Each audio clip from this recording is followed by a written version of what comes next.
अस्सलामुअलैकुम। मोहम्मद सुल्तान Arshad talking chapters के साथ हाजिर है जी। वो मासूम और नोखेज कलियां जिन्होंने खिलना था और खिलकर अपने अपने आंगन में महकना था, ठंडी हवाओं में जिन्होंने झूलना था, वो टीनेजर बच्चे जो दिल ही दिल में गुमान कर बैठे थे, जो प्लान कर बैठे थे कि वो अपने वालिदैन से टैब्स मांगेंगे, मोबाइल फ़ोन मांगेंगे, या कोई नई ब्रांड की गाड़ी मांगेंगे, या वो अपने वालिदैन के साथ किसी 3 स्टार 4 स्टार 5 स्टार में बुफे करने जाएंगे, या कुछ नहीं तो उन्हें नकद यानी कैश की सूरत में बहुत से पैसे मिलेंगे अपने ख़ानदान से, अपने वालिदैन से। आज वो नन्ही कलियां, वो नौजवान बच्चे, वो टीनेजर परेशान हैं। बड़े दुख के साथ कहना पड़ रहा है कि इस वक्त कमो बेश 1.5 लाख ख़ानदानों में सफ़े मातम बिछा हुआ है जी। 1.5 लाख ख़ानदान जो हैं वो मुतासिर हो चुके हैं। अब बहुत से लोग कहते हैं कि जी इसमें हुकूमती नेगलिजेंसी है जी, रियासती इदारे जो हैं वो इस दुख या इस दर्द या इस तकलीफ़ की वजह है। अगर हम हुकूमती इदारों की तरफ देखें तो हाँ, हमें कहीं नज़र आता है जी कि इंफ्रास्ट्रक्चर की जो है वो कमी है, बेहतर इंफ्रास्ट्रक्चर नहीं है, सहूलियात बेहतर प्रोवाइड नहीं की जाती, तो शायद हुकूमत भी ज़िम्मेदार है जी। 1.5 लाख ये कोई छोटी अमाउंट नहीं है, ये कोई छोटी फिगर नहीं है। 1.5 लाख ख़ानदान जो है वो मुतासिर हो चुका है। मैं बात कर रहा हूँ लाहौर बोर्ड के नाहम जमात के रिज़ल्ट की। आज जब के रिज़ल्ट आ चुका है और 1.5 लाख के करीब जो स्टूडेंट है लाहौर बोर्ड का, वो इम्तिहानात में फ़ेल हो चुके हैं। आज हम इस वीडियो में कोशिश करेंगे ये जानने की कि आखिर इतनी बड़ी तादाद में ये बच्चे क्यों फेल हुए, इसके पीछे कौन से फैक्टर थे। हालांकि अगर 1 साल पीछे जाएं तो हमें ऐसा लग रहा था कि आसमान से बारिश की बजाय नंबर बरस रहे हैं। हमें ऐसा लग रहा था कि ज़मीन पे मौजूद तमाम घरों से रंग बिरंगे जो गुब्बारे हैं वो आसमान की तरफ सफ़र कर रहे हैं कि जी नंबर 505, जिस बच्चे से पूछे नंबर 505, जिस बच्चे से पूछे नंबर 504, वो 500 से नीचे तो किसी की ब्रेक ही नहीं लग रही थी। ये पिछले साल के वाक़यात हैं। और एक ही साल में आखिर ऐसा क्या हो गया, आखिर इतना कौन सा ब्रेन ड्रेन हो गया कि 1.5 लाख के करीब जो हमारे नाहम जमात के बच्चे और बच्चियां हैं वो बुरी तरह इम्तिहान में फेल हुए जी। 7 या 8 पर्चों का जो इम्तिहान था उसमें एक बड़ी तादाद 5 पर्चों में फेल है, 4 पर्चों में फेल है, 3 पर्चों में फेल है, 2 पर्चों में फेल है, या कम से कम 1 पर्चे में तो वो फेल है। क्या इसके पीछे मुबैना तौर पे बोर्ड की कोई नेग्लिजेंसी थी, या कोई ऐसी पॉलिसी बनाई गई है कि जी इस दफ़ा बहुत सख्ती करनी है इन बच्चों के साथ? आज हम इन फैक्टर्स को देखने की कोशिश करेंगे। पहली बात है, हमें नज़र आता है कि जी कि सरकारी इदारे या सरकारी स्कूल जो है, अक्सर हम बचपन से सुनते आ रहे हैं कि जी वहाँ पे तालीम अच्छी नहीं होती, और ठीक है वहाँ इंफ्रास्ट्रक्चर का मसला है, वहाँ बाज़ों का जो है असातिज़ा अपडेटेड नहीं होते, वहाँ पे सहूलियात मुनासिब नहीं होती, और एक बड़ी तादाद जो है वो बच्चों की फ़ेल होती है। अगर सरकारी स्कूलों के साथ साथ देखें तो इस दफ़ा तो प्राइवेट स्कूलों में भी जो है फ़ेल बच्चों की लाइनें लगी हैं। हालांकि जो प्राइवेट स्कूल्स हैं उनके यहाँ तो इंफ्रास्ट्रक्चर भी अच्छा है, उनके यहाँ बैठने का इंतज़ाम भी अच्छा है, और बकौल प्राइवेट स्कूल मालकान के उनकी कोशिश होती है कि वो बेहतर से बेहतरीन जो है असातिज़ा को, फैकल्टी को जो है वो भर्ती करें इन बच्चों की तालीम और तरबियत के लिए। फिर क्या वजह? अगर मैं प्राइवेट स्कूल या सरकारी स्कूल दोनों तरफ देखता हूँ तो मुझे सबसे बड़ी जो रीज़न नज़र आती है वो ये है कि ब्रेक लगाने की आदत नहीं है।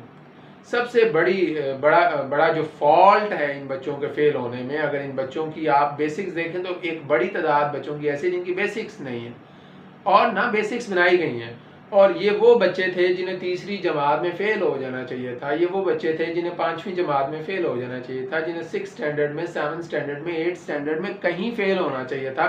इन बच्चों के वालिदैन को ख़बर होनी चाहिए थी कि जी आपका बच्चा फ़ेल हो गया है, इसको अगली क्लास में नहीं भेजना चाहिए। यहाँ स्कूल मालकान, ख़ास तौर पे जो प्राइवेट स्कूल मालकान हैं, उनको इन बच्चों के वालिदैन को आगाह करना चाहिए था कि आपके बच्चे की बेस कमज़ोर है, इसको यहीं पे रोक लें। लेकिन ना तो वालिदैन ने पीछा किया, ना वालिदैन ने बच्चों की कापियां चेक की, ना वालिदैन ने बच्चों की डायरियां चेक की। और दूसरी तरफ प्राइवेट स्कूल मालकान की तो एक फिक्स पॉलिसी है कि जी बच्चा फेल नहीं करना, क्योंकि बच्चा फेल करेंगे तो बच्चा किसी और स्कूल चला जाएगा, जब वो किसी और स्कूल जाएगा तो हमारा बिजनेस जो है वो ठप हो जाएगा। तो इतनी बड़ी तादाद में बच्चों के फेल होने की एक वजह ये भी है। दूसरी वजह अगर मैं देखता हूँ तो वो रिसेंट पास्ट के एक्सपीरियंसेस हैं। एक तो रिसेंटली कोविड से निकले हैं, जब कोविड से निकले और जो बच्चे कोविड के दौरान जो है इम्तिहानों में गए उनके ऊपर तो नंबरों की बारिश कर दी गई जी, नंबर ही नंबर आ रहे हैं, ठीक है जी। और फिर एकदम लाहौर बोर्ड ने कोई ऐसी पॉलिसी चेंज की है कि जी रगड़ा लगा दो इन बच्चों को, और 1.5 लाख के करीब बच्चा जो है वो फेल कर दिया। तो इसमें नजर आता है कि लाहौर बोर्ड ने एब्रप्ट चेंज की है अपनी पॉलिसी, और इतनी सडन और इतनी स्ट्रिक्ट पॉलिसी चेंज की है जिसका खुमियाजा इस वक्त कम व बेश 1.5 लाख के करीब ख़ानदान जो हैं वो भुगत रहे हैं। बाकी आखिरी और जो सबसे बड़ा कसूरवार है, जो सबसे बड़ा गिल्टी है फेल होने में, वो बच्चा खुद है, वो एक स्टूडेंट खुद है। हमारा जो स्टूडेंट है, हमारे जो तालिब इल्म हैं, दे आर नॉट फोकस्ड, वो तालीम पर तवज्जो नहीं दे पा रहे क्योंकि उनके राइट लेफ्ट बहुत से मशागल भर गए। माँ बाप जो हैं वो बच्चों पे उस तरह फोकस नहीं कर रहे, या उनका पीछा नहीं कर रहे, या उन्हें देख नहीं रहे कि उनका बच्चा कर क्या रहा है। एक 24 घंटे हैं, इन 24 घंटों में स्टूडेंट ने अपने आप को मैनेज करना है। अगर स्टूडेंट स्कूल गया हुआ है तो उसे स्कूल में सिर्फ पढ़ने की नीयत से जाना चाहिए, उसे वहाँ पे फोकस करना चाहिए और अपने साथ से इल्म हासिल करना चाहिए। अगर कोई मसला है तो सवालों जवाब होना चाहिए। लेकिन मेजॉरिटी देखा गया है कि बच्चे जो हैं वो बैग उठाते हैं, स्कूल चले जाते हैं, बैग उठाते हैं, वापस आ जाते हैं, किस्सा ख़त्म, कहानी ख़त्म, और इस दौरान बच्चा जो है किसी किस्म की किसी प्रोडक्टिव एक्टिविटी में इन्वॉल्व नहीं होता। प्रोडक्टिव एक्टिविटी तो दूर की बात, सवाल जवाब नहीं करने आते हमारे बच्चे को। और दूसरी तरफ आजकल बड़ा ट्रेंड है जी एकेडमियों का भी, कोचिंग सेंटर्स का भी, और ये बहुत प्रॉफिटेबल बिजनेस है। पूरे पाकिस्तान में खासतौर पर बड़े शहरों में बड़ी बड़ी मगरमच्छ जो है वो बैठे हुए हैं, लंबी लंबी फीसें लेते हैं और एक ही क्लास में एक ही जैसा बच्चा बैठा हुआ है, एक ही स्पीड से उसको भगा रहे हैं। जब उसे एक ही स्पीड से भगा रहे हैं तो लाजमी बात है इन इदारों के पास इतने बच्चे होते हैं जिनमें से 92, 93, 95% स्कोर करने वाले बच्चे निकल ही आते हैं। लेकिन वो जो नीचे 33, 34, 35, 40% वाले बच्चे हैं, फेल बच्चे हैं, वो शेडो हो जाते हैं। तो इन इदारों को भी चाहिए कि जहाँ वो इतना पैसा कमा रहे हैं तो एवरेज बच्चे, बिलो एवरेज बच्चे, इंटेलिजेंट बच्चे, इनको सेपरेट करें। उन सब के लिए अलग-अलग पॉलिसीज होनी चाहिए। लेकिन एट द एंड सारा का सारा जो है सारी की सारी जो रिस्पॉन्सिबिलिटी है वो एक स्टूडेंट पे आती है। स्टूडेंट्स को पहली बात है अगर वो फेल हुए हैं तो उन्हें इस चीज़ से सबक हासिल करना चाहिए कि उन्होंने अपने माँ बाप की 10 साल की मेहनत फेल होकर गिरा दी, बर्बाद कर दी। मेजॉरिटी स्टूडेंट्स जानते हैं law of conservation of energy को। भाई ये मेरे सुनने वाले बच्चे अगर ये मेरी बात सुन रहे हैं तो आज से 10 साल पहले अपने बाप की तस्वीर को या अपनी वालदा की तस्वीर को आज मौजूद अपने बाप या अपनी वालदा के साथ रख के कंपेयर कर ले कि ये जो बच्चा होता है जो नर्सरी से स्टार्ट करता है और 10वीं जमात तक वो पहुंचता है, वो अपने बाप की जवानी खा जाता है, वो अपनी माँ की जवानी, अपनी माँ की ताकत खा जाता है।